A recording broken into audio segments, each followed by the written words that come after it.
बालिका बहू, तेरी शादी होने वाली है अगले महीने। ये बस्ता उठाकर कॉलेज जाना बंद कर दे अब। अरे कैसी बात कर रही हो, अभी उसकी उम्र ही क्या है।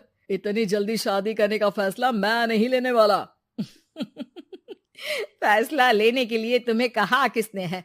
अरे मैंने कह दी शादी है तो है अगले महीने। बेचारी अमिता करती भी तो क्या, छोटी सी उम्र में बन जाती है अपने से 2 गुने उम्र के आदमी की बीवी। शादी के बाद देर रात पति घर आता है। खाना लगाओ, भूख लग रही है। अमिता खाना लगाती है। ये क्या बनाया है? वो सारा खाना फेंक देता है। कर्म ही खराब थे जो इतनी कम उम्र के लड़के से शादी करा दी। तभी वहाँ अमिता की सास आ जाती है। अरे हमें क्या पता था कि ये इतनी कामकाज में ढीली है। इसकी माँ ने तो कहा था रॉकेट की स्पीड से काम करती है। अमिता को आए दिन ससुराल में ताने, गालियाँ और कभी कभी तो मार भी पड़ती। सुन जा, अपनी माँ को बोल 50,000 रुपए भेजे, फ्री में नहीं रखना है तुझे।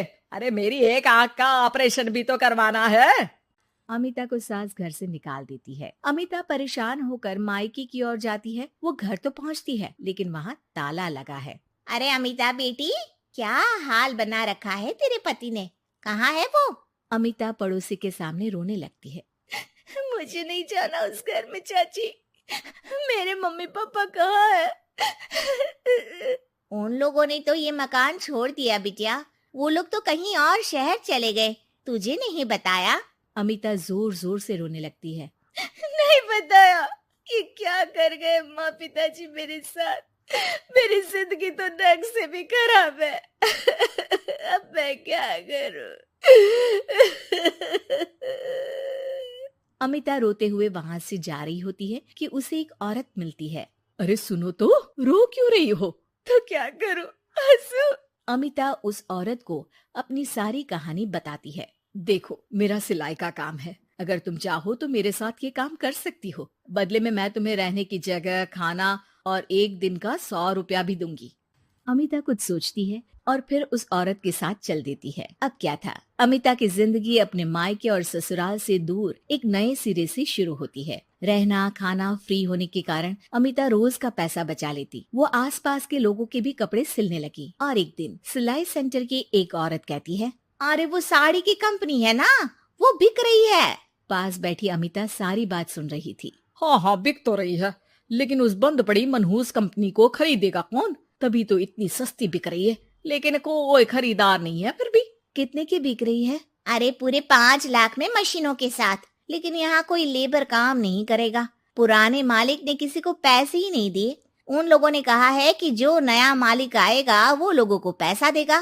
5 लाख। अमिता घर आती है और अपने पैसे गिनती है। पूरे 3 लाख। अमिता सिलाई सेंटर वाली उस औरत के पास जाकर कहती है, चाची, मैंने इतने साल की कमाई में ये पैसे जमा किए हैं। पूरे 3 लाख है। वो बंद साड़ी की फैक्ट्री मैं खरीदना चाहती हूँ। अरे अमिता, पागल हो गई हो क्या? वो 5 लाख की बंद मनहूस फैक्ट्री खरीदेगी, फिर लेबर का बकाया पैसा देगी, और वो फैक्ट्री चलेगी कि नहीं ये भी कोई नहीं जानता। लेकिन अमिता नहीं मानती। वो उस औरत से कहती है कि वो उस फैक्ट्री को खरीदना चाहती है और खरीद कर ही रहेगी। औरत भी अमिता की मदद कर देती है और फिर अमिता के नाम एक साड़ी फैक्ट्री हो जाती है। शुभारंभ वाले दिन अमिता लेबर से कहती है, मैं इस फैक्ट्री को दोबारा खड़ी करना चाहती हूँ। आप लोग इसमें माहिर हैं। मैं नहीं जानती कि पहले वाला मालिक के काम करने का क्या तरीका था, लेकिन मैं अपनी योजनाओं के साथ आई हूँ।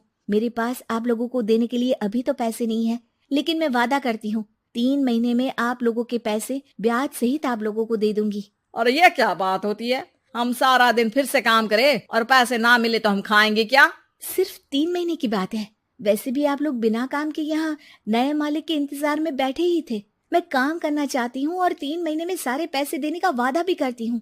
लेबर आपस में सलाह करते हैं और अमिता की बात मान लेते हैं। सिलाई सेंटर से मशीन, सिलाई और कपड़े के ज्ञान में माहिर हो चुकी अमिता सभी के साथ मिलकर खुद काम करती। शहर और दूसरे शहरों में घूम घूम कर साड़ी का डिजाइन दिखाती और ऑर्डर लेती। अमिता को कई जगह से ऑर्डर आ जाते हैं। कई लोग उसके काम को सराहते तो कई आलोचना भी करते।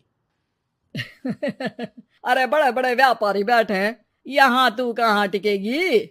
लाओ दिखाओ कैसी साड़ी बना रही है तुम्हारी फैक्ट्री।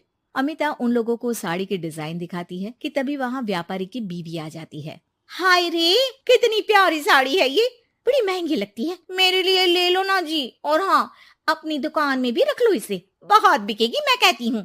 अमिता मुस्कुराती है।